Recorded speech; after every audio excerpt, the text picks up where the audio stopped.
You're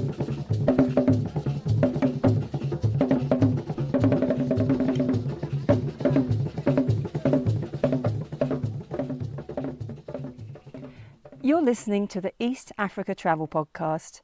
My name is Charlotte Beauvoisin, author of Diary of a Muzungu. Today's guest is Ikechi Uko, a Nigerian tourism development expert recognised by governments across Africa for his work in developing and promoting tourism.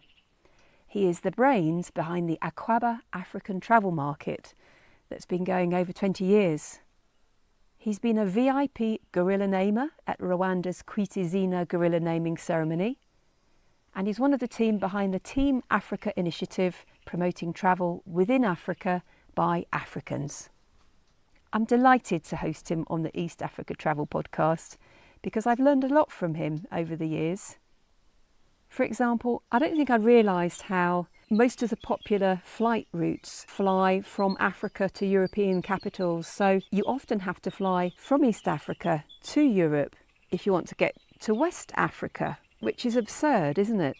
But if you look at the history, these flights were started by the colonisers, and it continues to impact the development of tourism in Africa and for Africans. It's ridiculously expensive to fly between countries on the continent. I don't know if it's still the case now, but we always used to say that the flight from Uganda to Nairobi in Kenya was the most expensive flight per kilometre. Anyway, Ikechi is one of the main people who's educated me on this and many other issues, so I'm delighted that I could host him on the East Africa Travel Podcast. As you'll hear, tourism in West Africa is quite different to what we have here in the east of the continent. I do normally focus on travel ideas and inspiration, and I talk to you as a fellow traveller, but I'm also very interested in the continent as a whole and trends within tourism. I caught up with Ikechi at Uganda's annual Pearl of Africa Tourism Expo in Munyonyo, Kampala. There's always such a great buzz at these big trade events, and it was the perfect lively backdrop for our few minutes together. We talk about food, Uganda's must-try delicacies such as the Rolex and Luombo, not forgetting Uganda Waraji gin. We talk about West Africa's famous jollof rice, which is now a competition between warring nations, just for fun of course. And we talk about Ikechi's emotional visit to the Uganda Martyrs Trail. Did you know there are Nigerians named after Ugandan saints? Ikechi didn't know. I so enjoyed my conversation with Ikechi. And if there's one thing you take away from this episode, beware the West African hot pepper soup. Wow, the warning's in the name, by the way.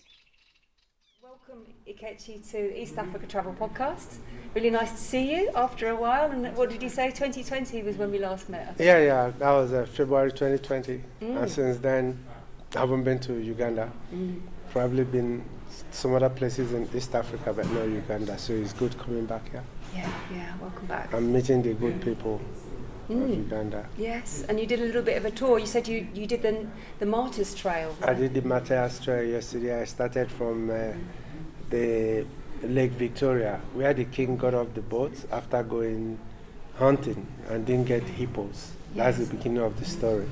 So followed it all the way through all the shrines, the churches, along the way, followed it up the way to Namugongo, ended at the museum, one of the best museums I've seen, and I wonder why it's not as famous.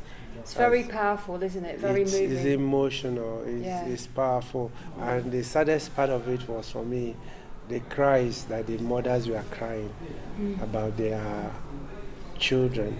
That's because they were all young people. Yeah. And so you could imagine, I threw myself back to that time. And I'm like, you see, for most of us who are Christians, you take your faith for granted. It costs you nothing.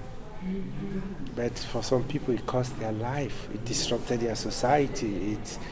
I can imagine what it was that 1 week from May 25th to June the 3rd, 1886. So it's an extraordinary story, isn't it, of the Uganda martyrs, young men And we talk about the Christian men, but actually... They were Muslims. Yeah, exactly. History tells us. They are the first set of people were 70-something Muslims. Mm-hmm. That was long before the Christian part. Just like the Catholics have canonized more of theirs, but the story is full. We are told that actually the Martyrs in Uganda, 50 are Christian, and they are the Muslims that are gazetting. Quite a lot of people lost their life for their beliefs in Uganda. And they were tortured, and it's just an absolutely horrendous experience. Burned alive. And I was told that the king eventually died a Christian, and the executioner also had to die. So you can imagine what they had to go through in the last years, waking up in the night to imagine what they had done to people who didn't share their beliefs. So it reinforces my own view of people and beliefs. So you should never have to persecute people for what they believe in. That was many years ago, but people are still persecuted for their beliefs today. Absolutely, yeah. And I think these days there seems to be more of that again, doesn't there? I feel like there was a period over the last, in my lifetime, where we were becoming more open-minded generally, but I think countries seem to be more polarised than ever, don't they? So I think the lessons from the Namugongo Martyrs are still very important. I wanted to talk to you about the differences between East Africa tourism and West Africa. As you know, I'm really into wildlife tourism and eco, and in West Africa it's very different because you don't have those environmental kind of wildlife experiences. In East Africa, the environment plays a big role in the type of tourists you have. In West Africa, I don't think people come for the animals because we seem to have eaten our animals. There are still some left, but no, I don't think anybody that comes to West Africa is looking for animals. So the people come to West Africa for the people, for the culture. It's more of a people-to-people engagement, and that's where the private sector and private players play a role. I don't think anybody who is coming to Lagos is coming to look for animals. Different kind of human animals. And the same thing for Accra. For most part of the products out of West Africa is completely cultural, it's completely different. But for East Africa, almost all the products are based on environment. That's one part. The other part is that East Africa inherited a lot of colonial architecture, which they have sustained, and this colonial architecture involves tourism. In West Africa, we didn't inherit that. We have to build everything we do from the scratch. So we are way behind in some of the tourism things, but the things we do very well. One of the biggest festivals in Africa is Carnival Calabar, and it's a dance party. You've gone to Rio. Rio is about samba alone. But in West Africa, it's way beyond samba. It's Afrobeat, it's calypso, it's every kind of music. Wow, the genres are different. So you can always find your own type of, your own spot. And it goes for 12, 14 kilometers. So it starts and it lasts till midnight. Then you have the cultural festivals, which West Africa has in large number. There are drum festivals, if you like drums. There are fishing festivals. One of the most popular is the Durbar, which is the horse riding thing that the Muslims do. They come out in different colors. Every king, every chief has his own color. Their horses are decorated in chainmails and different flags. Then they have their retinue of palace courtiers, dancers, guards. So the Durbar is an exciting and excellent festival to watch. For most West Africans, they only see it once a year. It's our culture, but we all live in Lagos, Accra. Very modern lives. Very modern life. So you look forward to such events. So West Africa is strong when it comes to festivals. I see from on Facebook and so on, I see your festivals and they look so compelling, and I can't wait to visit one day. And you also have your jollof rice. What's all that about? Is that a competition? I'm seen as one of the pioneers of the jollof rice thing, because in 2016 we found out there was no common product in West Africa. Every West African will eat rice. So I decided with the Ghana Tourism Authority to create a small competition we call the Jollof Rice War. between Nigerian chef and Ghanaian chefs. Brilliant. Who cooks the best jollof. After the first year, he took off on his own and he's global now. So if you come to West Africa, you have to eat jollof. And now everybody talks about jollof. But it was a little idea. Some of us in tourism started in 2016. But now... I think I've had jollof rice at, is it WTM in London? Yeah. Yeah. I mean, after seeing all this noise on Facebook, I really wanted to be part of it. You can't come to West Africa without sampling the jollof rice, because it's something every West African country cooks. So it's rice with spices and... Rice. Each country has its own flavors. The origin of jollof rice is Senegal, and it's not yellow. It's like rice you cook in one pot with all the spices, everything. You cook it together. Usually rice is with side something, but now you cook all the spices, you put everything in one pot and cook, so it's blended. So the jollof rice in Nigeria will have a lot more chili. Nigerians believe Ghana jollof is bland. There is no pepper. So we tell them there is no tomato. Oh, no pepper soup. Oh, that's... Pepper soup is a different... But it's very, very already. hot, isn't it? Yeah, because it's a soup you drink on its own. You don't need to eat it with eba or yam or something. You take it on its own. So it has to have... the soup sauce, then it will have some protein, which will be your choice. Either you want chicken, or you want goat meat, or you want fish. So everything comes with options of protein. Before the jollof rice thing, we always encourage everybody who comes to Nigeria to try pepper soup. If you're colored, if you're white and you don't turn red. It knocked my head off first time I tried it. So your throat goes on fire. Yeah.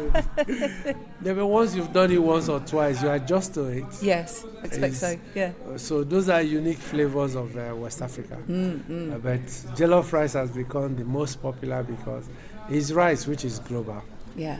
It's just the cooking method that separates Ghana jollof, Nigerian jollof, now Cameroonian jollof. Everybody is getting into the jollof war. Okay, yeah, that's all. Because that's really it seems it worked. We swapped messages one time, didn't we, about the Rolex? I was saying to you. Rolex. Yeah, and how did you find that? Okay, I ticked all the boxes. Oh, did you? What else did you do? I ate luwombo.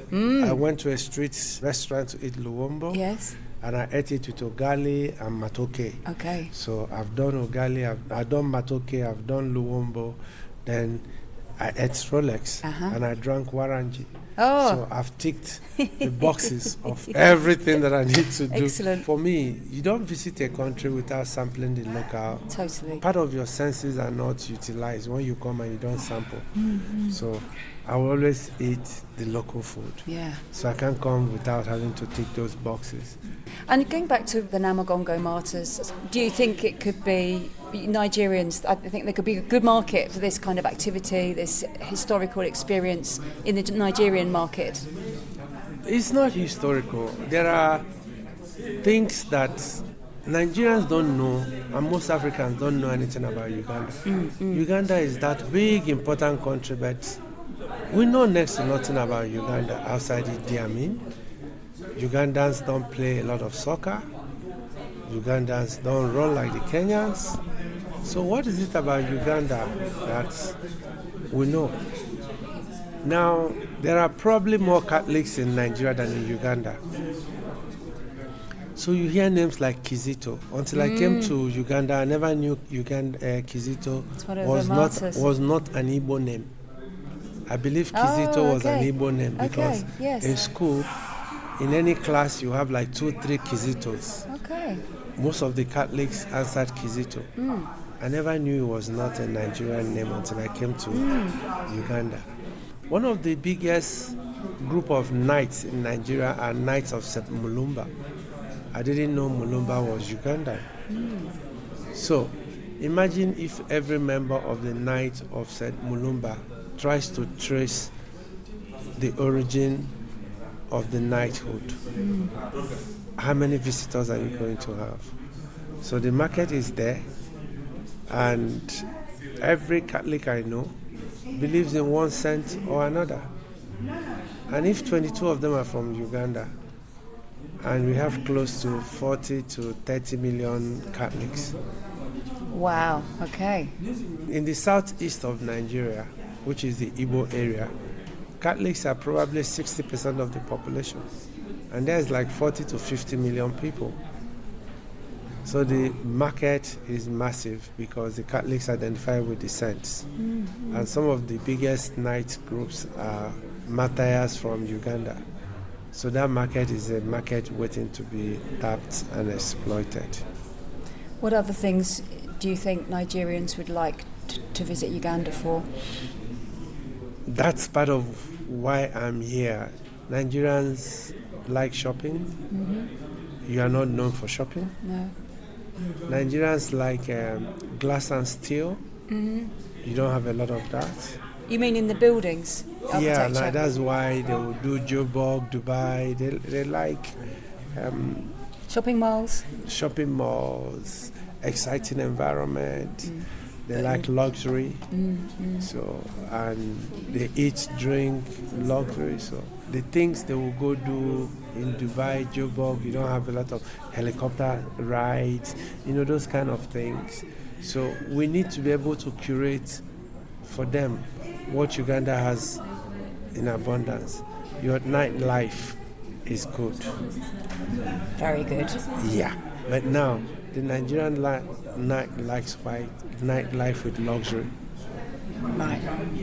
So we need to be able to understand that. The only East African nation Nigerians have mastered, Zanzibar, the beaches, Kigali, and Nairobi. Mm-hmm. So we need to be able to sell them a little bit of Uganda.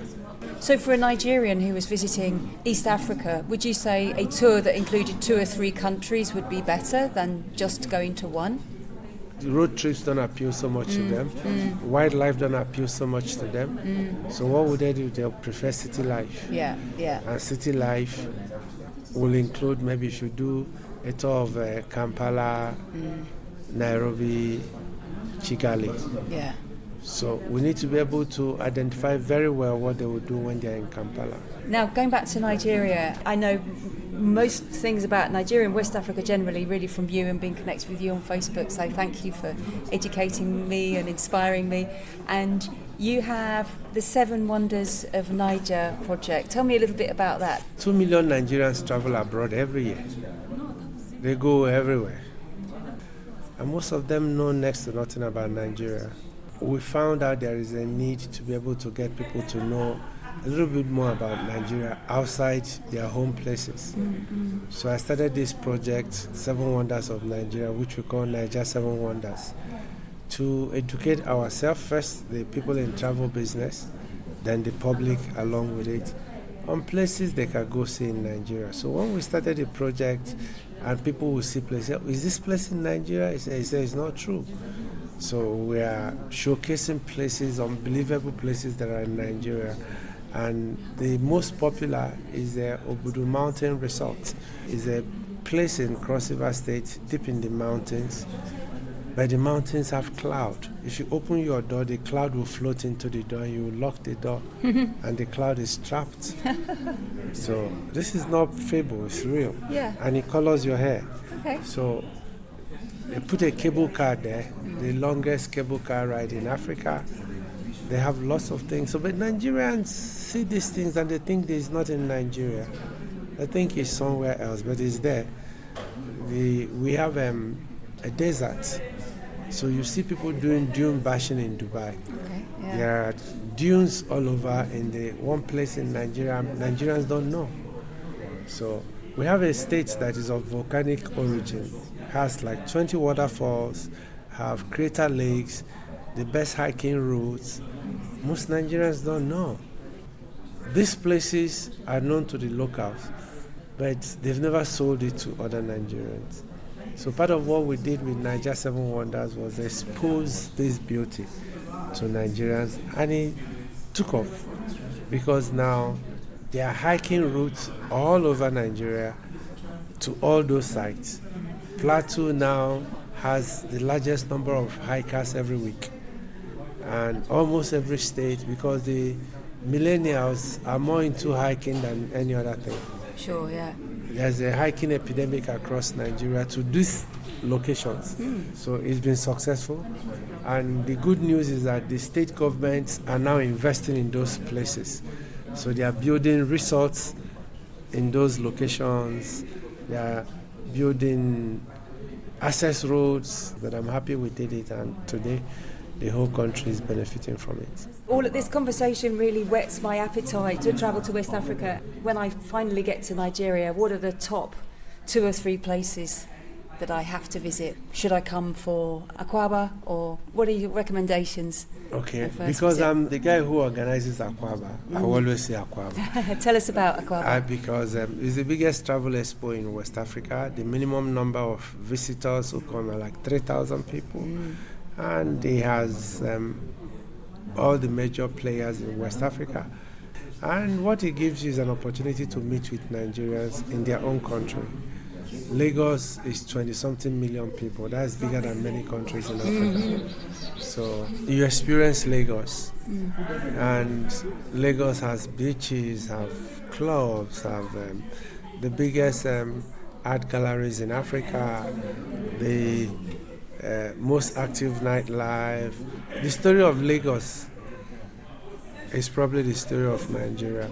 Everything you've heard about Nigeria, the excesses, you see a lot of that in Lagos.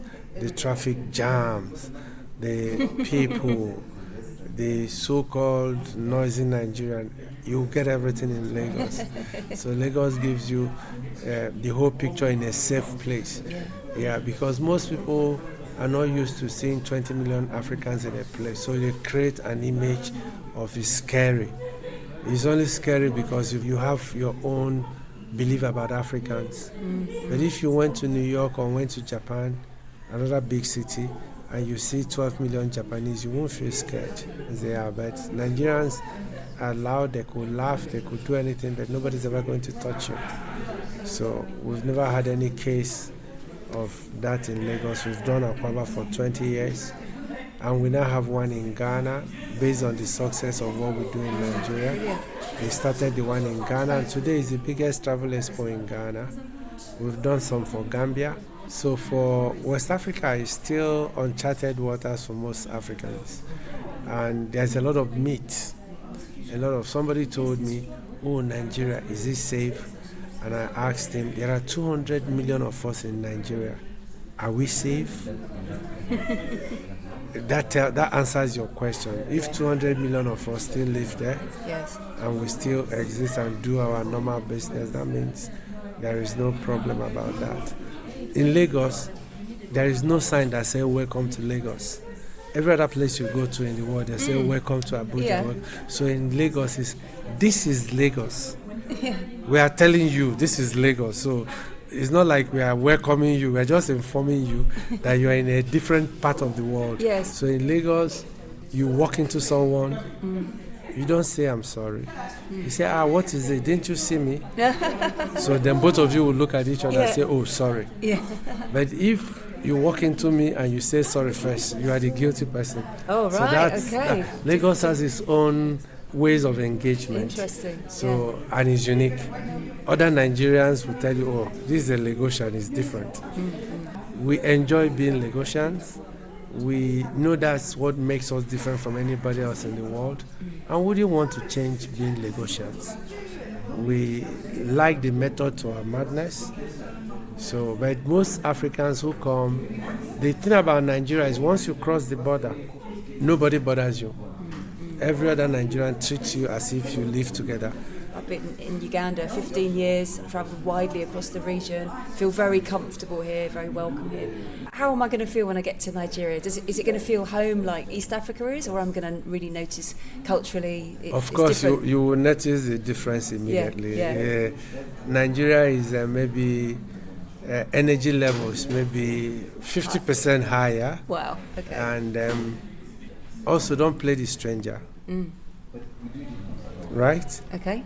We like everybody in Lagos to be tough, to be courageous, to stand for yourself.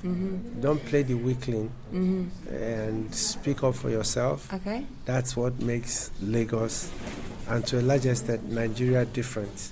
Nigerians won't play victim. You push them, they push you back. Yeah. So for someone from East Africa, 2 hours after you get to Lagos, you become a Lagosian. So the other part of you comes out, which you never knew existed. Sounds more and more intriguing by the moment. So that's what gives you the flavor of Lagos. So it's like do or die. You got to just adapt, and the energy level is crazy. But you yourself, Ikechi, you come across as somebody who's so humble, so relaxed. Is this the East African side of you? Are you so different when you're in Lagos, or? No, I'm like this everywhere, but everybody knows you don't push. There's a saying in Nigeria, I go change them for you. I will change it for you. That means I will switch my character like this now, instantly. To have survived in Lagos and everywhere else, you have to be tough. So we all carry that, but some of us are at a different level. I don't need to shout to get things done. But it doesn't mean I don't have that. If not, I wouldn't have survived in Nigeria and in Lagos. Interesting. So everybody knows I will fight you at the drop of a hat. Just don't try it. So you will see a Lagosian anywhere in the world, he will stand out.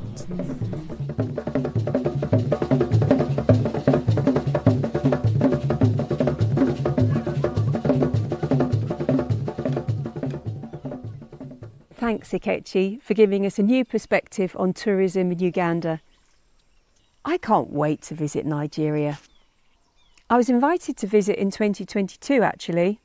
I was thrilled to feature in a list of the top 100 women in travel and tourism in Africa. But unfortunately, I didn't go to the events to pick up the award in person. When I looked into travelling to Nigeria to attend the event that was taking place in Lagos, I found it was going to cost me nearly $300 to get my tourist visa, and I couldn't really justify that for just a few days.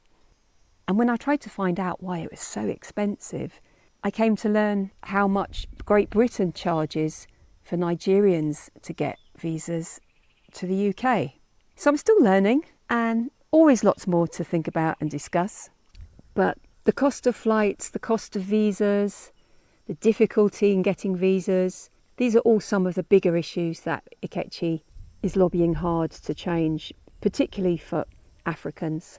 You've been listening to the East Africa Travel Podcast, hosted by me, Charlotte Beauvoisin, author of Diary of a Muzungu. Thanks for listening. See you next week. Where shall I go next, and who shall I talk to? Write a review or send me a message. I'd love to hear from you.